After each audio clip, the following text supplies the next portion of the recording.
won't give too much of an introduction about me because I'm going to say some stories as we go through, which will probably give you a bit of an insight into who I am. But I think one of the important things for you to know is that I am a people person. I love people, okay? I went to university to study psychology because I love people and I'm fascinated by people, okay? Everybody, doesn't care. I don't care who you are, I am fascinated. I want to find out about you. And one of my greatest joys in life is finding some common ground and finding something in common with people and really connecting. I have a feeling I'm the person, like, we've just been on holiday.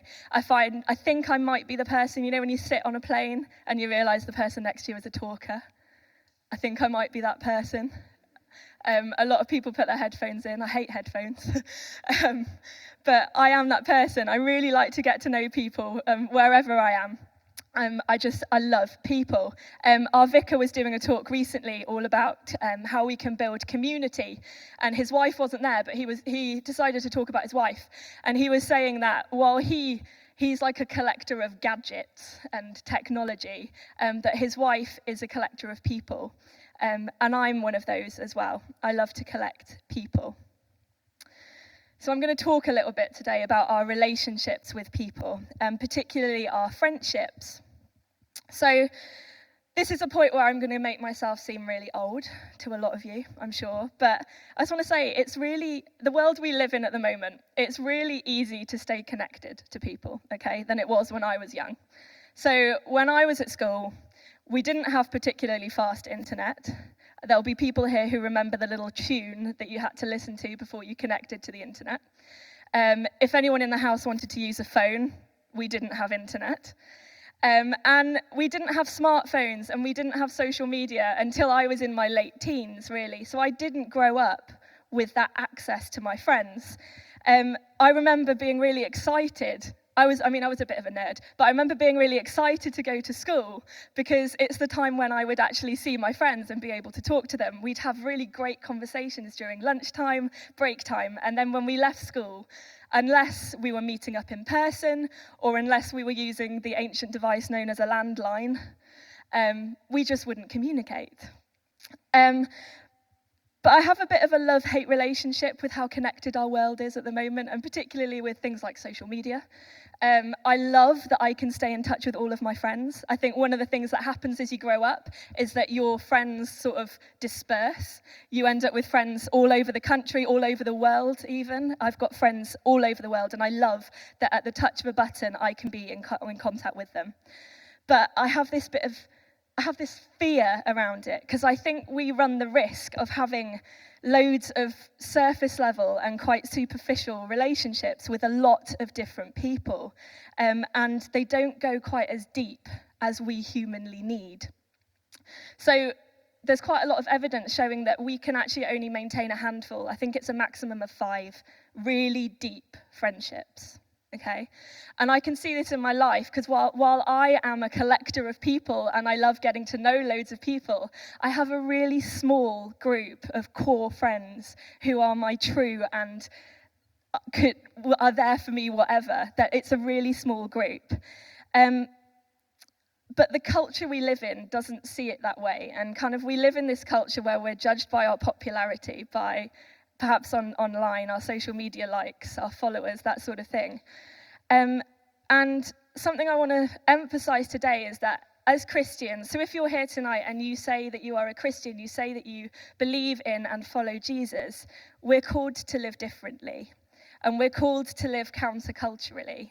Okay, so we live in this culture that kind of promotes these superficial relationships, but I think that one of the ways, and quite an easy way, but quite a simple way, but can be quite hard. One of the ways we can live counterculturally is to be really good friends to people. Okay, so our series that we've been working through has been about when life gives us lemons, what can we do when things go wrong? And when I was writing this, I think tonight this is perhaps a little bit more about what we can do for people when things go wrong for them. That's kind of what I want to get out of it. I'm talking a bit about how we might get friends, but it's more about how we can be amazing friends to other people, okay? So I'm going to start with just saying that God has made us to be in relationship with people. In Genesis chapter 2, verse 18, don't worry, we don't need the verse. We're in the middle of the creation story. God has made everything, and he's really happy with it. And he's made Adam, and he says that everything is good. He is happy with everything he's done. But then he realizes that something is not right. And he says in verse 18, "It is not good for the man to be alone. I will make a helper suitable for him." And we often take this verse and attribute it to marriage and that kind of relationship. But actually, it's not good for man to be alone. We're not designed to be on our own. We're designed to be in relationship with friends, with other people. God himself says that to us. So regardless of whether you're here and you believe in God or not, you need relationship, you need friends. So there's many examples in the Bible that we can draw on of how we can be good friends. And this evening I've chosen to focus on Ruth. So I'm going to dive right in. We're going to mainly focus on Ruth chapter 1, but I would encourage you to go and read the rest of the book as well. It's only 4 chapters long. It doesn't take very long at all. So Ruth is a book in the Old Testament, and we're introduced to a family.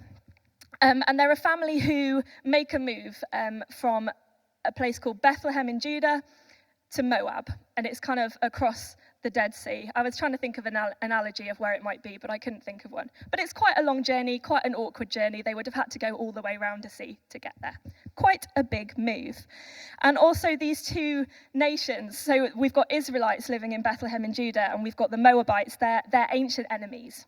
So they're moving somewhere that would be quite oppressive, but they're moving out of somewhere that was even worse. There's lots of famine. They want a better life in Moab.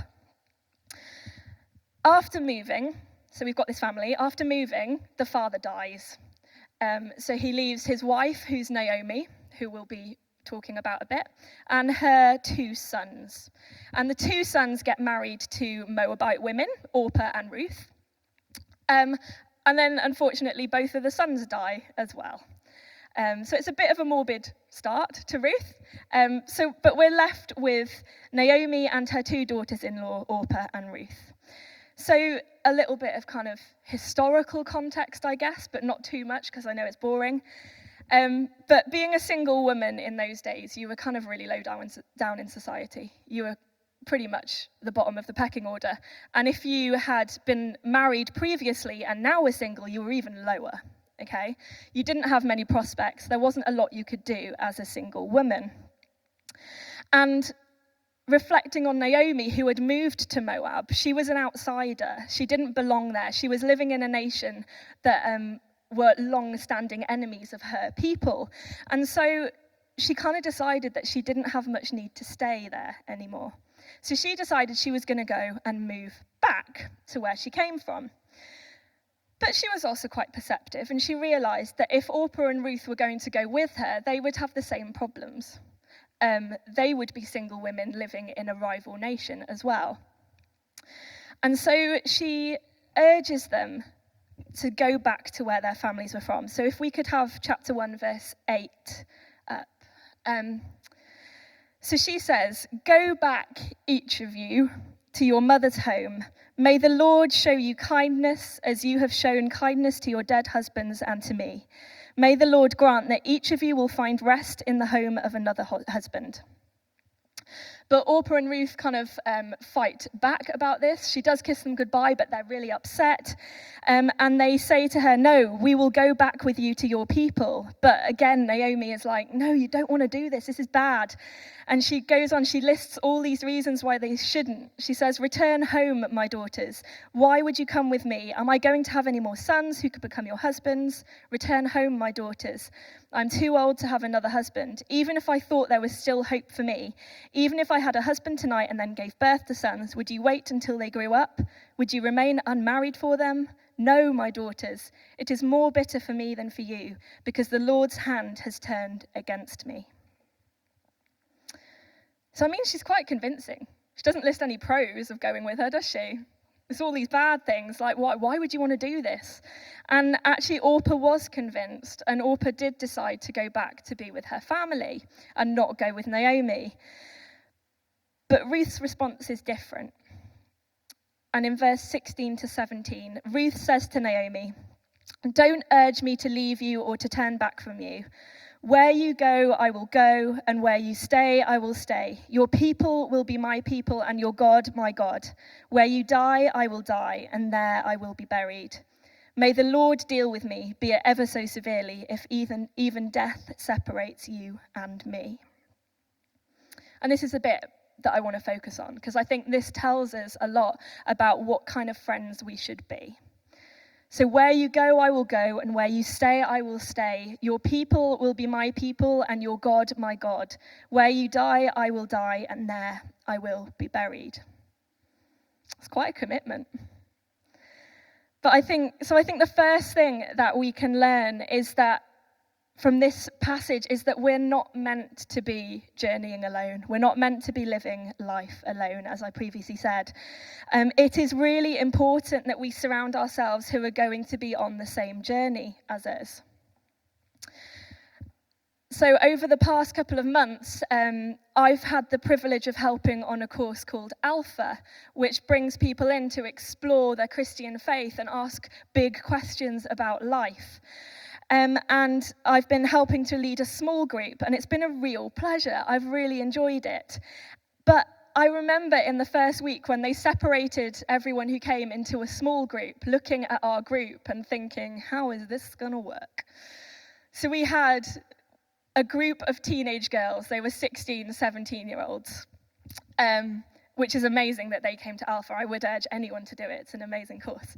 So we had these teenage girls. We had a guy in his late 40s. We had a lady who is in her late 70s who was in quite a bad place. Her husband had actually died the week before Alpha started. It was a bit of a mixed bag of people who would probably never, ever come across each other anywhere else. But they've journeyed together through the last few weeks, and we had our last week session on Tuesday, and we asked them what they thought the best thing that they'd got out of Alpha was, and all of them said the friendship. And these teenage girls are arranging with this older lady to go to her house after school for a cup of tea. It's this friendship that has started that would never have started anywhere else. And it's because they bonded over something. They were going on a journey together and they had common ground to cover. They were all exploring their faith and starting it at the same time. Another analogy that I found for this was to do with running. So is anyone else here a runner? Yeah, a couple of people. So I'm a runner as well. I run on my own really regularly. I like to train for runs on my own. It's my kind of time out from my day. It's my stress relief. I sometimes run with my husband, Dan, and it doesn't go so well. Because it's my de-stressing. But I also tend to do at least one kind of organised race a year. And it's normally, for the past few years, it's been the Bath Half, because I live in Bath and it's nice and convenient. And certainly over the last couple of years, I've run the route of the Bath Half a couple of times during training.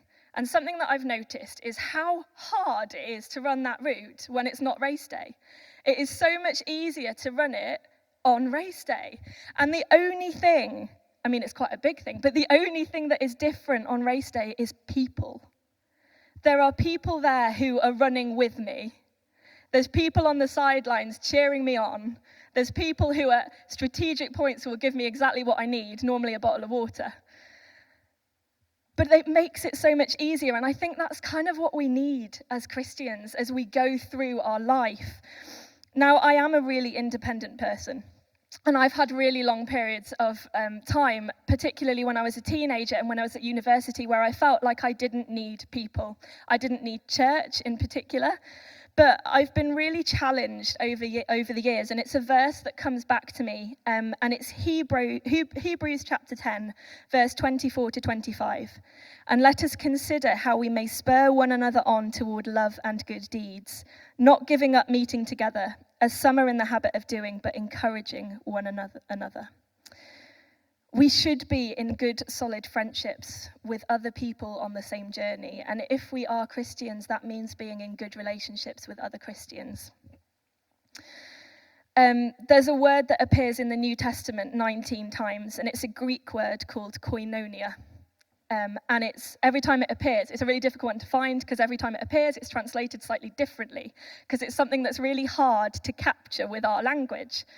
But it essentially means a really deep friendship that kind of cuts across all of the things that our society says would separate people. So things like age, gender, ethnicity, culture, all our background. And the thing I really like about Ruth and Naomi's friendship here is that it's a great example of a cross-generational friendship and a cross-cultural relationship as well. And actually, that's exactly what we got through our Alpha small group too. It's something that church gives us. It's a unique place where we can be with people who are at different stages of the journey and who have different perspectives. We're told that being a Christian won't be an easy journey, but it's a heck of a lot easier when we've got people around us. So I think the second thing that Ruth demonstrates to us here is that real friendship takes sacrifice. Ruth, I'm fairly sure, I mean, I don't know her, but I'm fairly sure that Ruth didn't decide to go with Naomi for her own benefit. In fact, as I read, Naomi listed all of these cons, and I can imagine if Ruth sat down and made a pros and cons list, that the pros would be pretty outweighed. So it didn't make much logical sense. She was a Moabite woman, she would have been an outsider, it would make her chances of finding another husband very slim. But she decided to go anyway, despite Orpah deciding not to. And I wonder how easy you find it to go against the crowd in your relationships with people.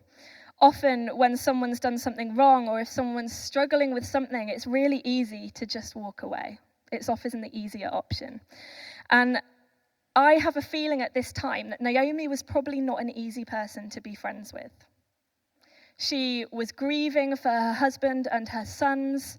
She says herself that she's bitter, she's angry with God. And actually, a little bit later on, a few verses later, she changes her name to Mara, which means bitter. She's quite self-pitying and quite self-wallowing. And spending time with those kind of people can be quite hard and quite draining. But Ruth models to us what true friends should do. Real friends aren't trying to gain something from themselves, and a real friend will stick with you when others abandon you. So as well as being a collector of people, as I've grown up, I've learned to develop quite strong and deep friendships with people. And I, particularly when I was a teenager, I threw myself into my friendships. It was kind of all or nothing with me. And I remember one of my school friends who had a really tough home life. Her parents were both alcoholics. They had a really explosive relationship. And it meant that she was a little bit of an outsider at our school, mainly because people didn't want to go and spend weekends at her house because they didn't like it. They didn't like the atmosphere. But I spent endless weekends with her. And I remember one time her mum had a car accident and ended up in hospital. And because of the home situation, social services actually got involved. And they didn't feel it was safe for her to be at home with her dad alone because of his drinking. And so there were all these conversations going on while her mum was in hospital, and I happened to be there. And without even thinking, I was 15, without even thinking, I volunteered my house as a safe place for her. Now, I would recommend asking your parents before you do that. But luckily, I have a very understanding mum who appreciates my people collecting. But it was something that I didn't need to do, but I felt that I really wanted to do. And I can think, as I went through my 20s, of other friendships that have been like that. People going into hospital and me being the person that goes. Now, I don't think I have anything as near as dramatic as that in mind, but I do know that those friends who I've kind of gone out of my way for have been there when I've needed them. I came back home to live with my mum after university, and it's just me and my mum. And if any of you have ever lived in a house with just two women, it is hard. It can be really explosive. And there were a number of times where my mum told me to go, but I always had somewhere to go, and it was always one of my friends. True friendship isn't easy and it does take work. And at times it can be really hard going. But I think we need to remember that if we are generous friends, we get generous friends.